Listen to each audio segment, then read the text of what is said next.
México, un país lleno de historia, tradiciones y creencias. También es hogar de numerosos relatos paranormales que han desafiado la lógica y sembrado el miedo en quienes lo han vivido. Desde hospitales embrujados hasta carreteras solitarias y casas abandonadas. Estos lugares son escenario de historias que se niegan a desaparecer y que viven en el colectivo mexicano. Pero hoy nos enfocaremos en dos historias, y no solamente en el Valle de México, sino también con una historia sumamente especial que nos llega desde otro estado. Hoy exploraremos 3 de estos relatos, donde la frontera entre la vida y la muerte se vuelve borrosa, y lo inexplicable cobra vida. Prepárate para conocer estos eventos perturbadores que te harán dudar de lo que creías imposible.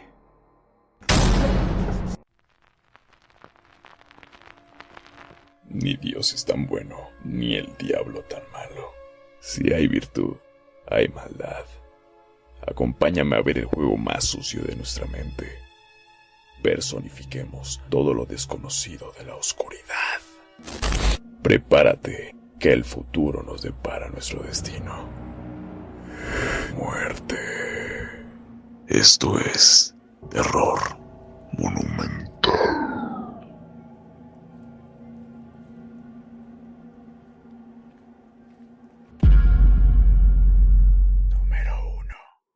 Estos son acontecimientos de hace muchos años, eventos que le pasaron a mi abuela materna cuando aún vivía. Lamentablemente ya no está con nosotros, pero lo que viven son las historias, y en este caso sobre brujería y trabajos de magia negra que le llegaron a hacer. Esto empieza así.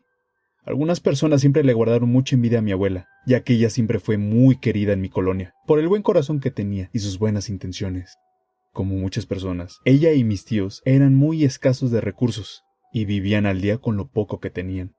De repente, ella empezó a tener cambios de humor muy extraños y tan bruscos que hasta llegaba a rasguñar a mi mamá, y le daban ataques donde se le comenzaban a poner los ojos en blanco, a balbucear cosas sin sentido, y a arrojar espuma blanca por la boca como si fuera un perro con rabia. De inmediato, la debían de llevar al hospital, porque no sabían qué era lo que ocurría, y ahí le inyectaban suero. Y por los síntomas, le decían a mi abuelo que ella tenía cisticero en el cerebro, y que eso le estaba afectando, y dando esos ataques de convulsiones y reacciones tan raras. Esto siguió así, y llegó a tener más de 10 ataques en lapsos de tiempo relativamente cortos, hasta que ya en una de las últimas ocasiones, y la más horrible, mi mamá cuenta que en la noche, cerca de mi casa, donde hay una coladera, justo en una intersección de 2 calles que son lugares donde la gente hace rituales a menudo y dejan cuerpos de animales decapitados, desde perros y a veces cabras, me tocó ver que estaban en bolsas, y el animal se encontraba decapitado. Ella dice que se escuchó el aullido de un perro muy, muy grande. Cuando caminaba se escuchaba cómo restregaban sus garras o lo que sea que tuviera, y que por el sonido que hacía parecía que caminaban en 2 patas, y muy, muy despacio, como si buscara algo, o quizás a alguien. Poco a poco se acercó a la casa, y lo único que separaba a mi abuela y mi mamá de la calle era una puerta de madera, que solo atrancaban con una lámina para que un perrito que tenían no entrara a la casa. Entonces, por la descripción que daban de esa bestia que se encontraba ya a pocos metros de la casa, hubiera sido un juego para él tirar esa puerta. Afortunadamente, solo hizo algunos ruidos extraños y se alejó, tirando un aullido que dice que se escucharon en todas las calles. Más adentrada la noche, las cosas extrañas no dejaron de suceder. El sueño fue venciendo a todos poco a poco. Y en la madrugada mi mamá cuenta que sonidos extraños empezaron a sonar dentro del cuarto donde todos dormían, que era algo reducido, y tan solo había 2 camas, donde mi mamá le tocó dormir junto a mi abuela. Los ruidos, por el miedo, los trataban de ignorar. Estos no cesaron, y lo que sonaba eran rasguños y gruñidos. Todos entraron en estado de pánico a la madrugada, porque mi abuela desapareció, y la buscaron por un buen rato. Pero no lograban encontrarla hasta que los sonidos volvieron y buscando debajo de la cama, ahí estaba ella, con los ojos en blanco y temblando. Ella se estaba rasguñando los brazos y la cara. Como pudieron, la sacaron de ahí y de inmediato la llevaron de nuevo al hospital, en una ambulancia, donde hicieron lo mismo de siempre, pero en esta ocasión optaron por hacerle más estudios donde estos marcaban que ella no tenía nada malo en ninguno de los exámenes, y que de hecho estaba muy bien de salud, muy similar al periodo de lucidez. El doctor discretamente le dijo a mi abuelo que él como médico no debía decir esto, pero que en casos como este era mejor que intentara curar a mi abuela por otros métodos, refiriéndose quizá a la santería y a los curanderos. Mis abuelos conocían a una comadre que era buenísima curando males y brujería, y como pudieron, fueron a buscarla al día siguiente para intentar ver si ella podía curar lo que sea que tuviera mi abuela. Cuando llegó, empezó a inspeccionarla y hacerle preguntas. Rápidamente dedujo qué era lo que le pasaba, y pidió inmediatamente a mi abuelo una lista de cosas para hacerle una limpia, desde chiles secos hasta ramos de distintas hierbas y alcohol. Lo más importante, una piedra de alumbre que los santeros muchas veces ocupan.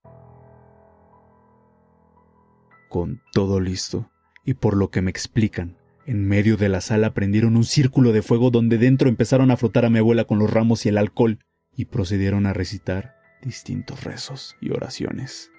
Esto no fue en poco tiempo, ni se curó inmediatamente, ya que esto se repitió por horas y horas y horas y horas, y en diferentes días. En el último, y utilizando un brasero, le pusieron la piedra de lumbre para calentar, por un muy buen rato, hasta que después de un tiempo, como si se tratara de una palomita de maíz, esa piedra blanca se abrió y reveló algo extraño y escalofriante. Dentro de la piedra se formó el rostro de la persona que estaba haciéndole esos trabajos a mi abuela. Era una señora que vivía no muy lejos, pero se veía le guardaba un gran resentimiento y odio a mi abuela por alguna extraña razón. Tiempo después, la comadre de mi abuela le explicó cómo hacían estos trabajos. En un muñeco enterraban alfileres y si mal no recuerdo tenía una foto de mi abuela. Ella cuenta que durante sus ataques solo perdía el conocimiento y sentía un enorme dolor de la cabeza, lo que su comadre le explicó, que era debido a que ese muñeco lo golpeaban repetidamente en la cabeza. Mi abuela dice no recordar nada y solo despertar en el hospital con el suero y mi abuelo al lado. Como esta, hay muchísimas anécdotas más e igual involucran rituales y brujerías que le realizaban a mi abuela. Algunos con carne de puerco que ponían en una corona y enterraban en el panteón. Mi abuela también empezó a hacer curaciones de este estilo, y en mi casa tenían un templo donde realizaban estas actividades, y a veces traían gente casi al borde de la muerte, que milagrosamente mi abuela llegó a curar. A veces cosas extrañas llegan a suceder, pero esa es otra historia. Muchísimas gracias por leer este relato, y espero en alguna ocasión futura poder contar algún otro caso raro que llegó a pasar en mi familia. Buenas noches.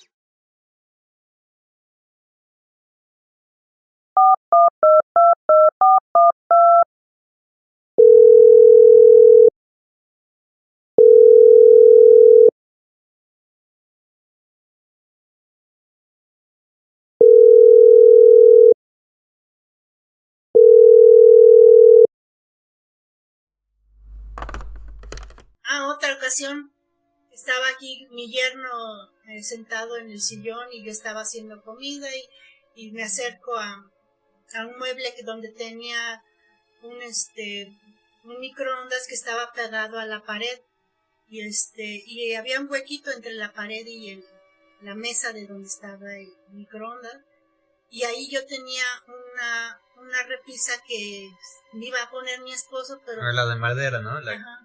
Una repisa de madera pesada y yo la tenía ahí parada, tenía años ahí. Y me acuerdo que me acerqué a sacar algo del microondas y se me cayó algo. Y me agacho a recoger lo que se cayó y me aventaron la repisa. Cayó hacia un lado de mí y me levanto así como bien espantada y volteo a ver a mi yerno y se me quedó viendo. Dice, se la aventaron, ¿verdad? Le digo, sí. Le digo, no se resbaló porque se resbala es de la parte de abajo y se va deslizando. No, la aventaron de la parte de arriba y cayó muy pesado. Y en ese sentido también me acuerdo, no sé si tú te acuerdas que una vez fuimos a una tienda de tenis y para entrar a la tienda había un exhibidor de tenis. Estaba chiquito, como en medio. Ajá, en medio, como a la mera entrada y atrás de ese mueble había sillones para sentarse y medirse los tenis. Había un espacio, o sea, como era como, ¿cómo decirlo? Una U. de un lado había mostradores de tenis y todo. Caminaba cerca de ese mueble para entrar al otro lado y había más tenis y la caja y el mostrador con la caja. Y ahí estaba el dueño de la tienda. Y todos nos fuimos como para la izquierda a ver primero los tenis. Y ya después todos se pasan para el lado derecho y yo me quedo del lado izquierdo viendo los tenis. Y ya como todos se fueron para el otro lado, ahí voy yo atrás de ellos. Y pasando en el stand donde están los tenis de la entrada, me aventaron un tenis. Y me quedé así, todos nos quedamos viendo. Y dice mi esposo, fue Santi. Le digo, pero Santi está hasta allá contigo. Sí. Estaban todos hasta allá.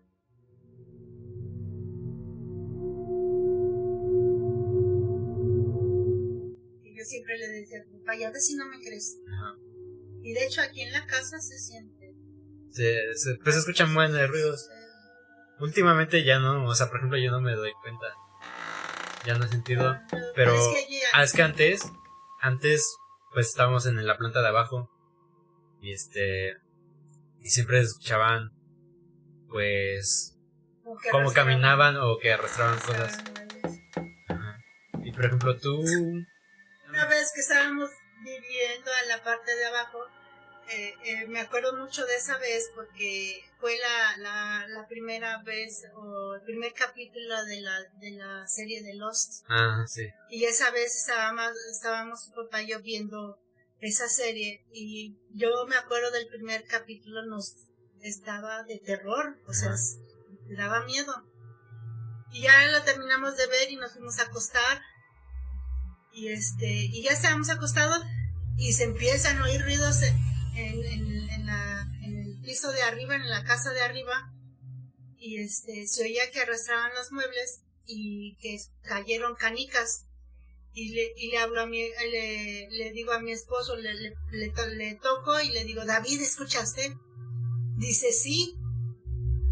Le digo, ve a ver qué es. Yo no voy. Le digo, y lo raro de esto es que la casa estaba vacía. Pues estaba vacía y luego ahí, bueno, estaba lleno de cosas, ¿no? O sea, no es como que... No, estaba vacía. ¿Sí? No había nadie, nada más había... Y eso fue lo curioso, o sea, el que se nos hizo raro que... Pues no es como que entre alguien, vaya. No, porque es en la planta de arriba y no hay Está acceso. todo cerrado. Y estaba todo cerrado. Le digo, ve a ver, no, yo no voy. Estás loca, me dice. Y escuchaban así pisadas o que arrastraban cosas. Y luego también, pues ya estando aquí en la planta de arriba, donde se escuchaban las cosas, se escuchaban cosas de la terraza todavía. Y pues, o sea, sí tenemos los perros y hacen ruidos, pero sabemos qué ruidos hacen los perros, vaya. Estamos y luego se escuchan, familiarizados con estamos familiarizados con esos ruidos que hacen. Y a veces también, porque ya tienen muchos años. Los cacomixles, ¿no?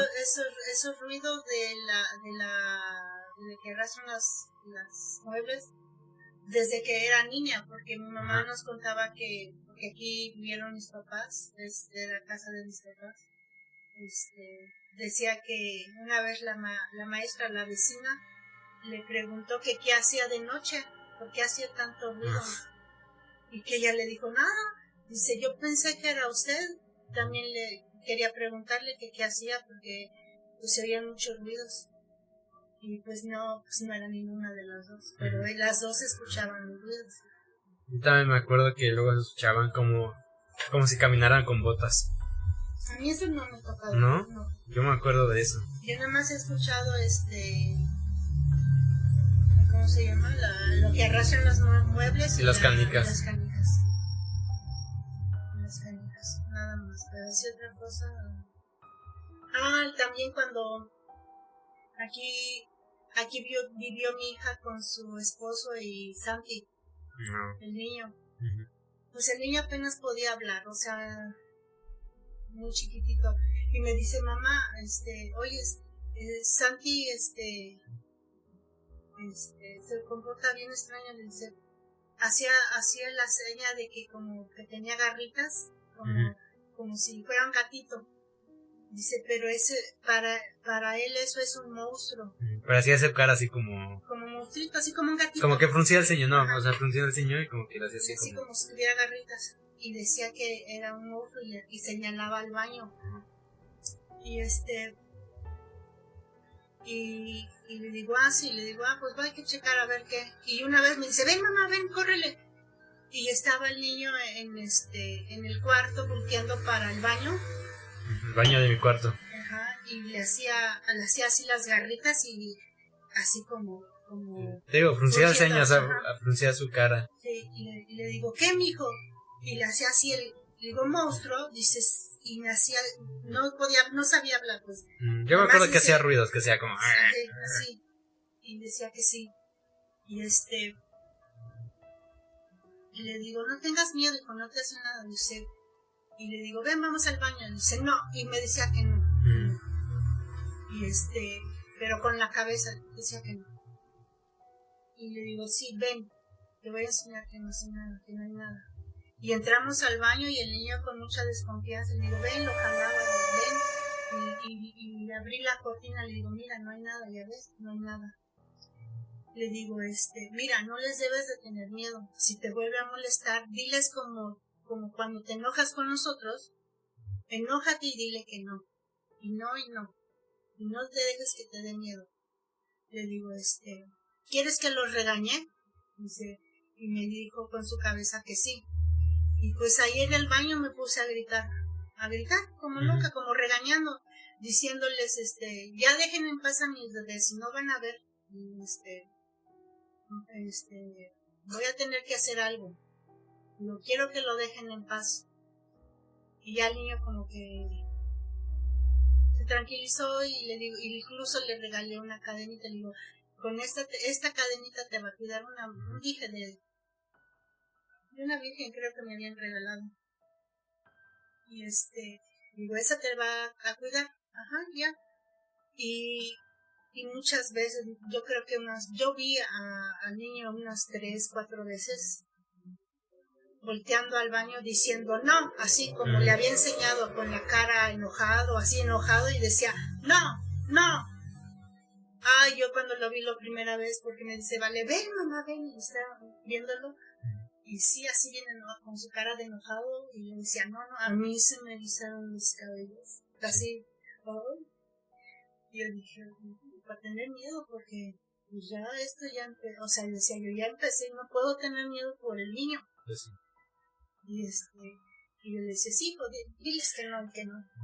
Y ya después el niño, te digo, yo lo vi como unas 3 o 4 veces. Y ya después de eso el niño ya se movía como si nada, ya entraba al baño y como si nada.